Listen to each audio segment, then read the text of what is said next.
They're on the roll. What are they going to do for us here, gents? Watch as the jet approaches from the left in the landing configuration. Dutch and Sneaky will roll the aircraft 360 degrees while clearing the gear and the flaps up, immediately followed by a half Cuban 8.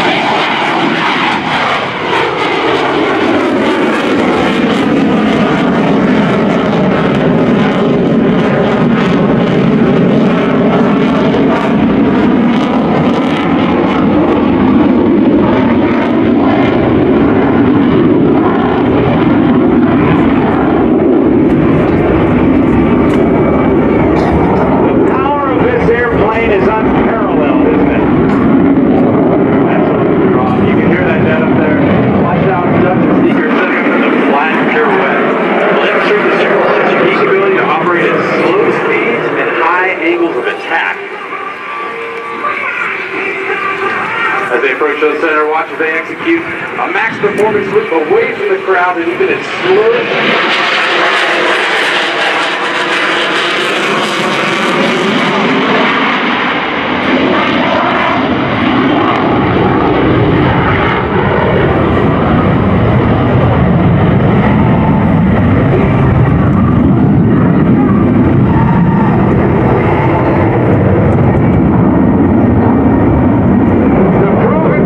The F-18 Hornet proved to be just perfect for the development of this airplane when the Navy needed a new aircraft to replace the old aging F-14 Tomcats.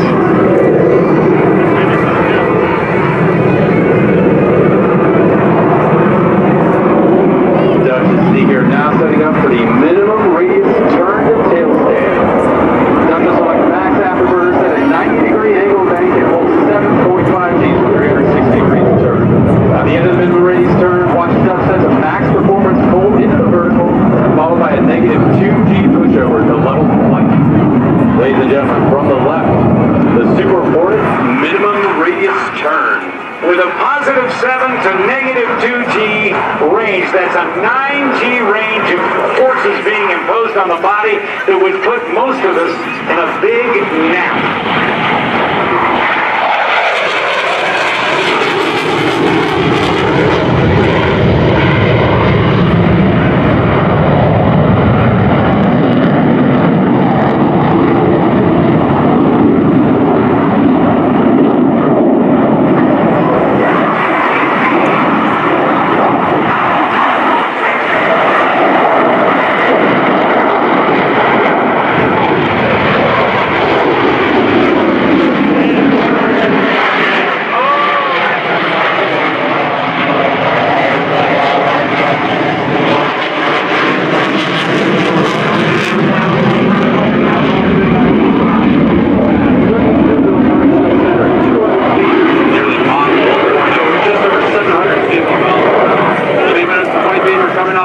Indicating that it is close to the speed of sound.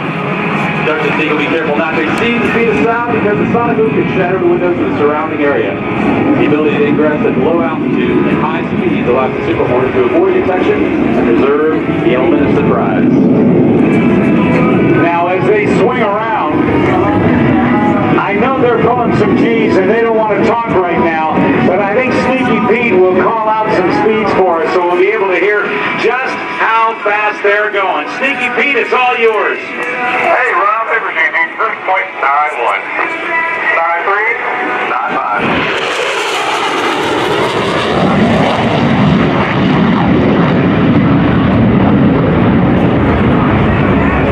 Oh, yeah. That kind of speed gets them vertically up to about 2 miles high in a matter of seconds.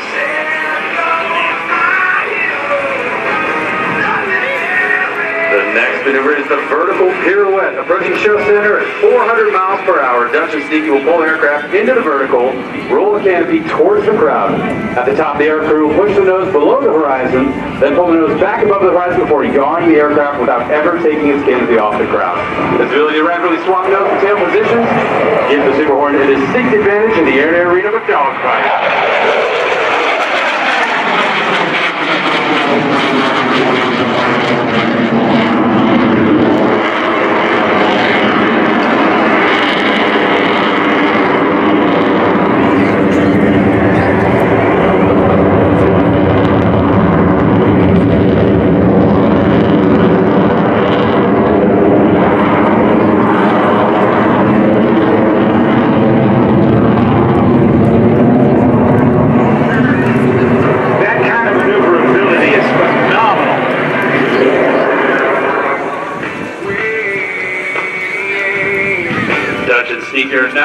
up for the square loop.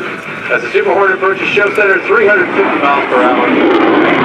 Doug will rapidly reposition the nose 4 times, flying a square path through the sky.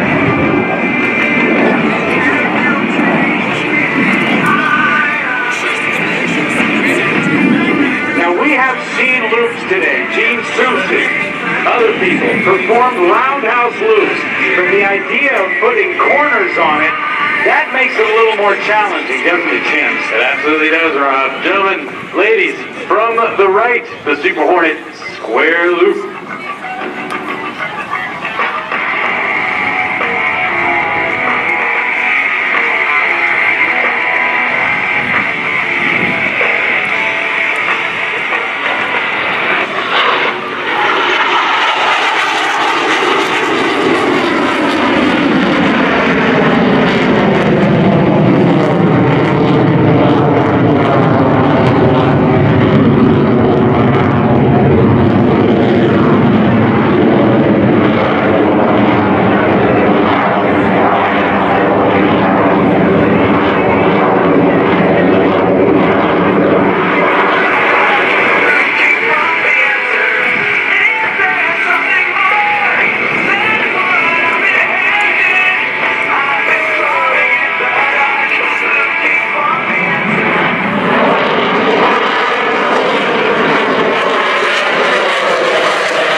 The aircraft is as it passes in front of you at over 500 miles an hour.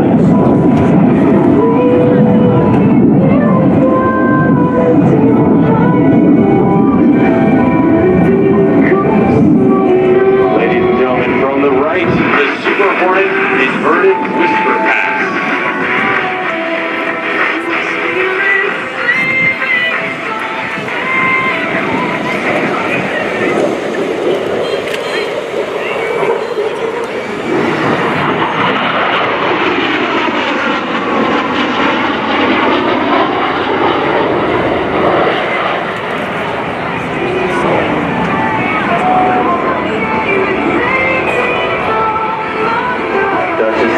Setting up for the high alpha pass. This maneuver will show you the incredible slow speed handling characteristics of the Super Hornet. Few other fighter aircraft in the world would attempt to maneuver at such a slow speed and high angle of attack. However, the Super Hornet's 2 digital flight control computers allow it to remain completely controllable while flying at less than 120 miles per hour. In some dogfights, the ability to fly slowly is more important than being able to fly fast. This allows the Super Hornet to get behind another aircraft and deploy weapons. Angle of attack, briefly explained once again, is the number of degrees that the nose is pulled up above the horizon. As they slow down, pull back on the stick, the nose comes up, they slow down some more, add a little power, a little more nose coming up, and they will, well, let's go to the cockpit and find out from the guys. And hey, Sneaky Pete, this is Rob Ryder. How many degrees nose up are you, or whoever wants to talk about it?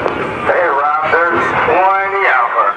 20 degrees nose up. And how slow are you going? And how slow? That's 115 knots now. That's under 130 miles an hour. There's 23 alpha. 23 degrees nose up. There's 105 knots. That's less than 120 miles an hour. Like 115.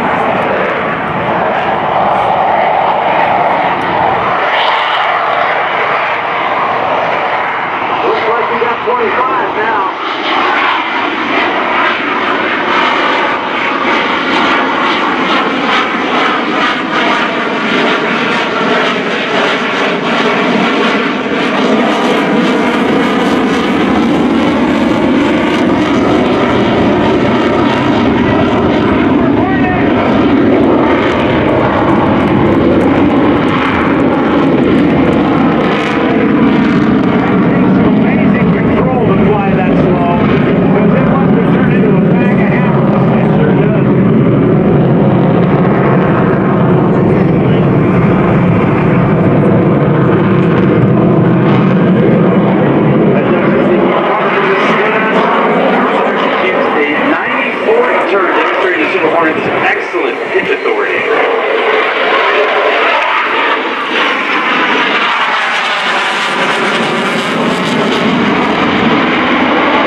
capability allows the U.S. to project power to anywhere in the world.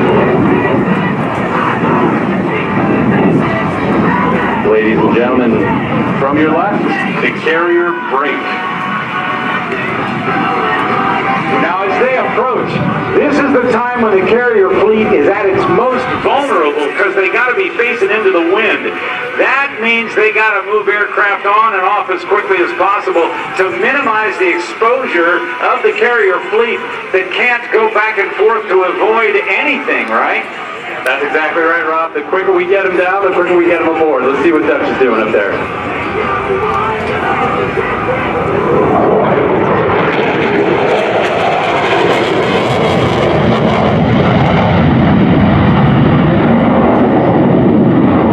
Even though an aircraft carries 1,100 feet long, from the air it appears as small as a postage stamp. In order to land in an area 1/10 the size of a normal runway, carrier aviators must touch down between 4 wires stretched across the deck of the ship. To do this, we use an optical landing system commonly referred to as the ball. During the final portion of the approach, the aircrew and landing signal officers known as paddles will work together to get the aircraft safely aboard. Let's listen in on the final approach.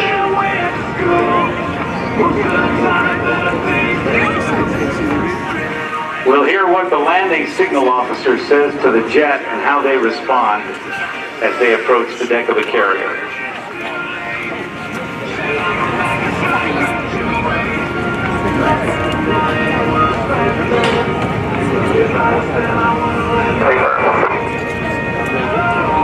Q47 3/4 mile, no ball. Q47 not a ball, 5-5. Roger, ball, you're hot. Now we got it.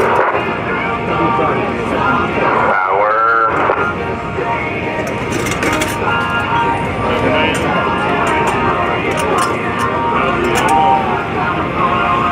Wave off, now. I heard him say wave off, wave off.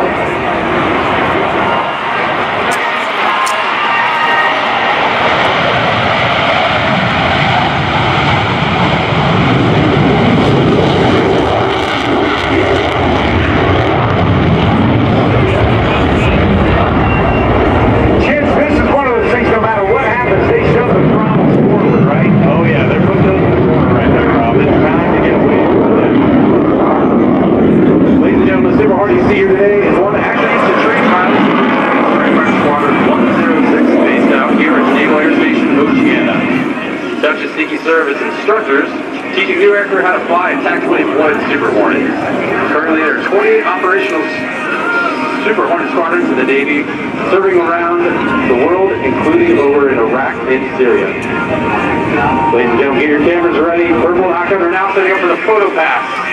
The aircraft will pass show center in a 90-degree angle bank turn at 300 feet and 650 miles an hour. Cameras ready. We got a wall of fire coming on this one, everybody. Here comes the Super Hornet.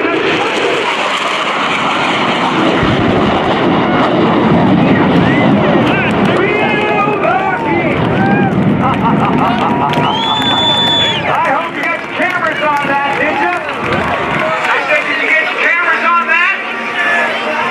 Some of you did, good. Ladies and gentlemen, it takes many talented and dedicated young men and women to maintain, fix, and fly these aircraft. Please help us thank the entire Gladiator maintenance team and our maintenance professionals here at the show today. Senior Chief Bruce Lynch from Harlem, New York. AD1 Brad Beverly from Conyers, Georgia. AE1 Chris Bogert from Johnson Creek, Wisconsin. And AM2 Douglas Shearer from Griffin, Georgia.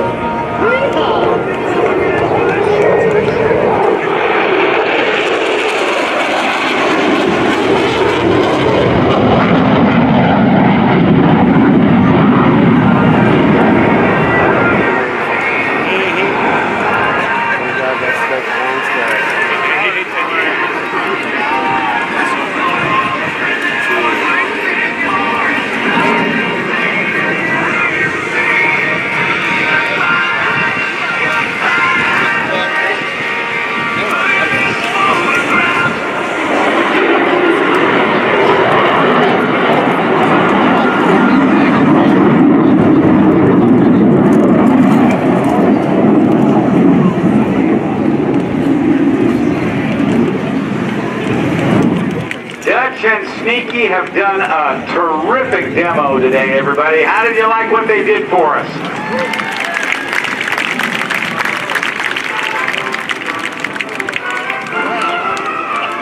Chins, will they come in for another CP break?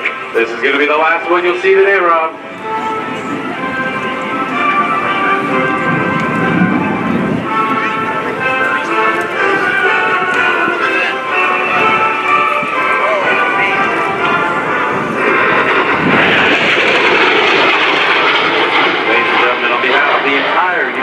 Navy. We thank you for allowing us to demonstrate the capabilities of the A-18 Super Hornet. Lieutenant Chris Walker, call sign Chins. Thank you, sir, for describing that for flying. Yes, are you flying tomorrow? All right. Give Chins a great round of applause as well, if you would.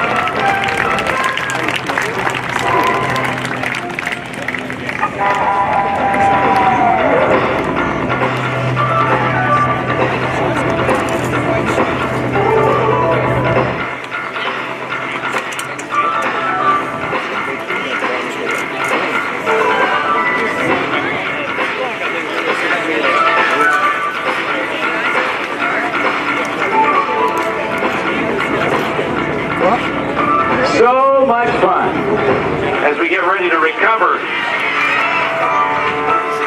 the Super Hornet. Lieutenant Pete Santos and Lieutenant Dutch.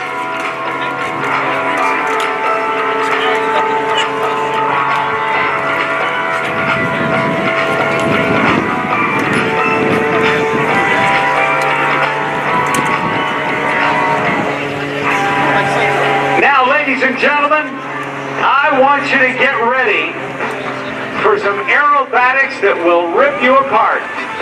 Look high overhead and directly behind you. We've pumped some smoke